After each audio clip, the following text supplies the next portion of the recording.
story of the day, and that is Don Jr. We have former Bush advisor Ron Christie. We have syndicated radio host Chris Hahn and Hugo Gurdon, the editorial director for the Washington Examiner. I'm going to start with you, Hugo. Ron, or rather, Hugo, we're hearing from Ed Rollins there that this was politically not a good move because guess what? Everybody's talking about it, and you don't want people talking about it. What's your reaction? I think that Ed had a great point. Obviously, you put those emails out there, and news organizations are putting them into sequence so people can read them and pore over them and find out what the significance of them is. And all of the significance is, to a great extent, speculation. When Don Jr. says that, you know, this is great stuff, if what you tell me is true, you don't know whether he's saying, it's great that we're going to get some dirt on the Clinton campaign, or it's great that this is coming from the Russian government. And this is why there needs to be a proper investigation. There is an investigation obviously going on Capitol Hill, and this now needs to be part of it. Okay.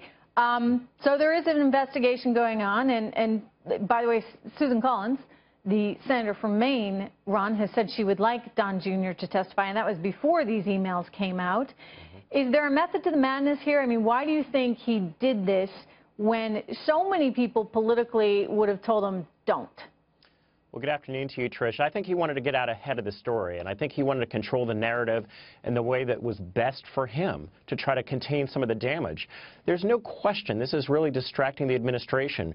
We're not talking about very serious issues of the day. We're talking about emails, and we're talking about collusion and the president in Russia. And so I think the president's son thought, hey, if I get out of this now, get out ahead of this now, maybe it'll get behind my father and his administration quicker. But ultimately, I think Washington is going to be subsumed and consumed by this until the investigation is over. Chris Hahn, you agree with that? Washington's consumed? I think so, and I think they're going to be consumed until Mr. Mueller brings back his conclusions. And I think those conclusions are not going to look too good for some people. Not necessarily the president, but a lot of people around the president right now are in big trouble, especially Paul Manafort. Now, you can make an argument that Donald Trump Jr. didn't know any better, but Paul Manafort sure as heck did. And I think he's got some serious explaining to do. And Paul Manafort was the chairman of the president's campaign at the time. This suggests collusion. It suggests treason.